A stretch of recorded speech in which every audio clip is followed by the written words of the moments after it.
Hello book lovers, welcome to Uncommon Reader. My name is Daniela. The wicked minds, the protagonists of this video, have a couple of things in common. They're both set in French and written by French authors, and they both have made into movies.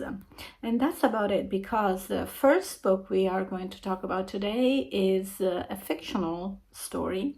The second book is actually a chronicle of a true crime. You will also see that these two wicked minds are quite different from one another. But let's start with the first one, which is Bonjour Tristesse by Françoise Sagan, who was a French female writer born in 1935, and she passed away in 2004. She was best known for her strong romantic themes in her novels involving wealthy and disillusioned bourgeois characters. Her best known novel turns out to be the first one she wrote when she was only 19, and it is Bonjour Tristesse. In the English version, the same title was maintained. It means Good Morning Sadness. The protagonist of this book is Cecile, a teenager herself, who, despite being an orphan, she lost her mother, and having attended a boarding school, is quite a carefree, free-spirited young woman. And she's very happy when she is reunited with her dad. And her father, Richard, is actually a very cheerful playboy. So their personality are quite similar to each other. And so they are finally reunited and are enjoying a summer in the French Riviera with Richard's current girlfriend, Elsa. The three of them get along very nicely just because of their personalities are a complete match, because they enjoy social life, parties, and just being light. And I wouldn't say superficial, but I guess that when you're wealthy and rich and you're just worried about where are you gonna go for dinner tonight, you get the drift, right? Things starts to change though when an old friend of Cecile's mom shows up. She's an acquaintance, they've met before, but it was quite a surprise for Cecile that she shows up, and she is quite different from the three of them. A very serious personality, a woman of absolute rectitude. So the difference from the free-spirited Elsa starts to intrigue Richard, who is unexpectedly very drawn to Anne. The balance among them starts to change, and this is where we see a transformation in Cecile, who is somehow finding a dualism in herself, because a part of her is quite comforted by the maternal aspects that Anne shows her. At the same time, though, the seriousness of her approach and pushes her to keep doing her homework and keep studying and not just having fun. She's quite intrigued by the fact that she could be a mother figure for her. But the sentiment that prevails in Cecile is actually a fear that with Anne's personality and morals, strong morals, beliefs, she's going to disrupt the lifestyle that she so enjoyed with her father. And this last sentiment of seeing Anne more as an enemy grows and grows, even to the point that when her father asks Anne to marry and getting rid of Elsa in the meantime, she decides to do something to divide the two. So she concocts a plan with the help of Elsa, who is still in the French Riviera despite she left the villa where they lived, and also the help of Cyril, who is the love interest of Cecile during that vacation.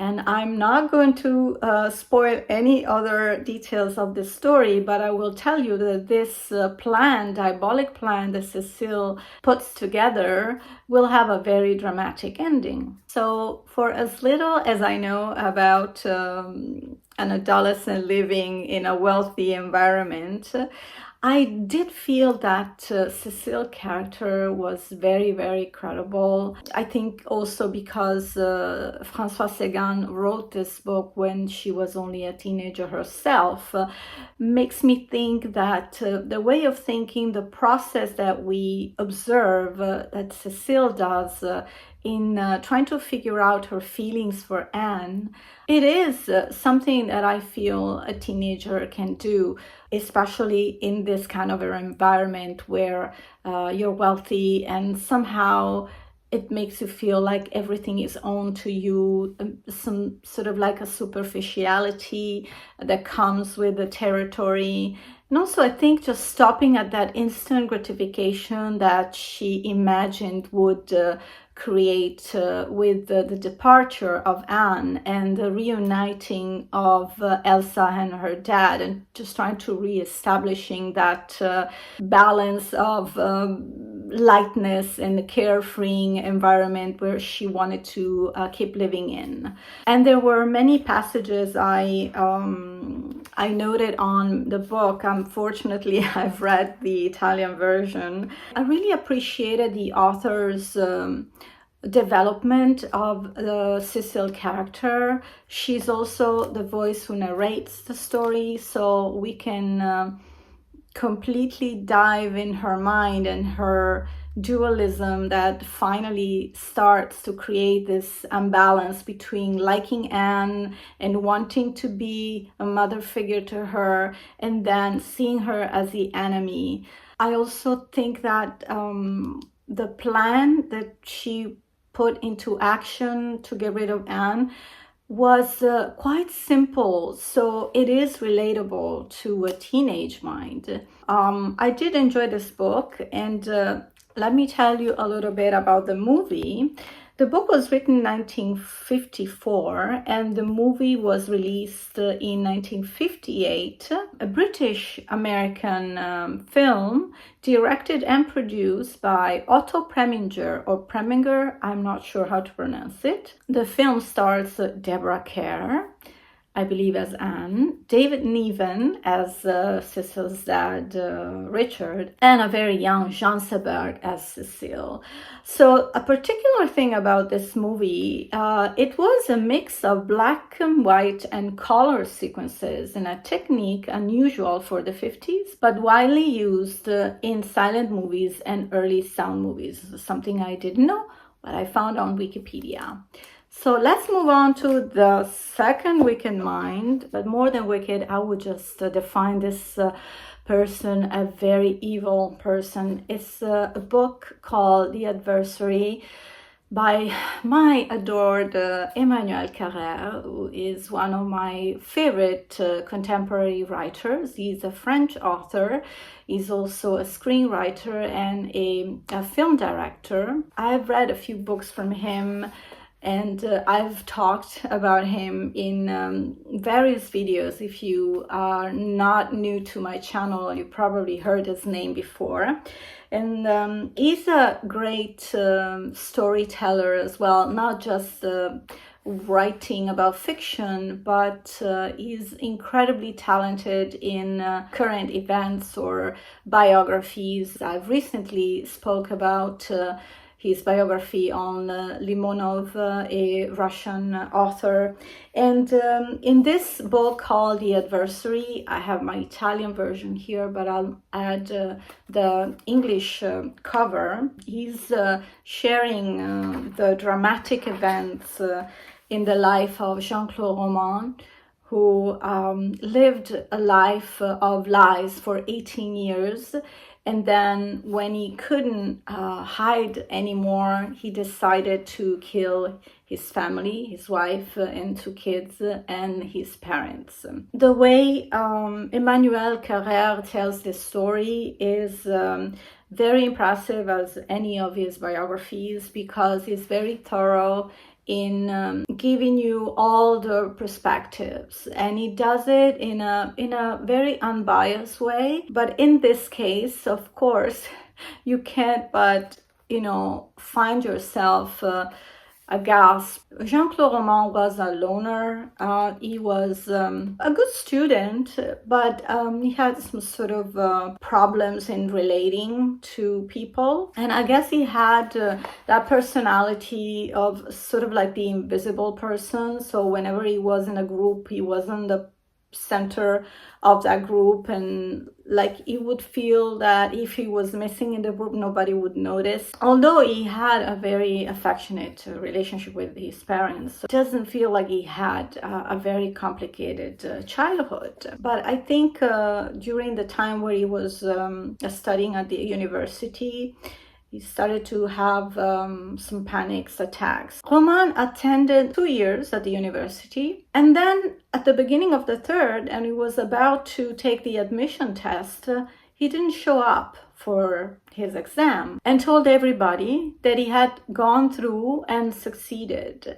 Nobody noticed his name was missing from the charts, so he continued to lie, pretending he was going through the university, and he was actually already together with a woman who became his wife later on, and they would study together. So he kept studying like he would be attending those years of university. So it turns out like he's graduated magically, but there are no proof of it, but nobody seems to care or realize that it's not a true fact that he graduated. And he invents for himself a very important position as a scientist and a researcher at the World Health Organization in Geneva.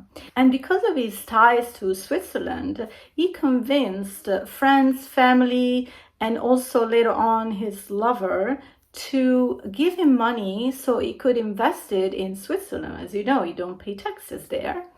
And instead, he used that money to maintain a lifestyle of someone that actually really works at the World Health Organization. All this while being a very respected part of the community, a loving dad, a loving son to his parents, while he's been depleting their bank accounts in the meantime. So a very, very disturbing figure. I want to read you what Carrère says about this character in the presentation of the book. On January 9th, 1993, Jean-Claude Roman killed his wife, children, and parents, and then attempted suicide, but in vain. The investigation revealed that he was not a doctor at all, as he claimed, and even more difficult to believe, that he was nothing else. He had been lying for 18 years, and that lie hid absolutely nothing. On the verge of being discovered, he preferred to kill the people whose gaze he would not bear. He was sentenced to life in prison, and I came into contact with him and attended the trial. I tried to recount in detail, day by day, that life of solitude, imposture, and absence, to imagine what was going through that man's mind during the long, empty hours without plans and without witnesses that everyone assumed he spent at work, and that he spent instead in a motorway parking lot or in the Jura woods. To understand finally what in such an extreme human experience had so deeply disturbed me and disturbs, I believe, each of us. And I mean, Carrère is exceptional in trying to get into this person's mind. And I want to read also a comment on this book from Junot Diaz, who is a Dominican-American writer who won the Pulitzer Prize in 2008. He says, as a writer, Carrère is straight berserk. As a storyteller, he is so freakishly talented, so unassuming in grace and power, that you only realize the hold he's got on you when you attempt to pull away. You say, true crime in literature? I don't believe it. I say, believe it. So yes, he has a way to really go into so many different directions and putting it together in such enticing way that you just want to keep reading. And although it may be quite a disturbing story, I think he really writes it so masterfully that you just want to keep on reading and trying to get into this person's mind or a meaning for him to act the way he acts. But it's really hard in this case to absolve this character. So Carrère had encounters and letter exchanges with Jean-Claude Roman. At the beginning, he didn't want to collaborate, but I guess his ego, that's what prevailed. So you can also understand all the nuances of his attempted suicide that actually didn't go through. And if you read the book, it will really explain, as Carrère says, really day by day, almost all the steps that takes to the unfortunate epilogue. The book was written in 2000, it was released in 2000, and the movie was actually released in 2002, directed by Nicole Garcia and starring Daniel Hotel, who's a very well-known actor.